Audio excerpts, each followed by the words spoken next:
Hi friends, welcome back to my channel. ఇక్కడైతే మా నేహాకి కాలు మీద బండి పడింది అనమాట. అయితే బాగా నొప్పిగా ఉంటే స్కాన్ తీయడానికి వచ్చాను. కొంచెము అయితే వాళ్ళ హాస్పిటల్లో మాత్రం చెప్పారు, కానీ ఇంటికి వచ్చినాక అసలు నడవట్లేదు అనమాట. కాలు కింద పెడితే మాత్రం ఎంత నొప్పి ఉంటుందో.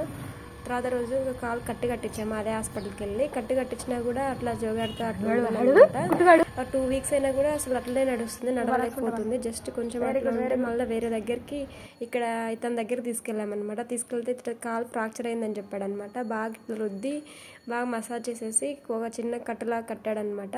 మళ్ళీ 2 days ఆగి మళ్ళీ రమ్మని చెప్పాడు. ఇలా కట్టి సాయంత్రం ఇంటికి వచ్చి బాగా చేసిన తర్వాత కొంచెం మేము పెద్ద హాస్పిటల్కి వెళ్ళి అంత చూపించి మళ్ళీ ఖర్చు పెట్టినా కూడా అసలు నడవలేకపోయింది. ఇక్కడికి వచ్చిన తర్వాత మాత్రము కొంచెంగా నడిచింది మా నేహ. ఇక్కడ చూడండి ఎట్లా నడుస్తుంది అది కట్టించిన తర్వాత.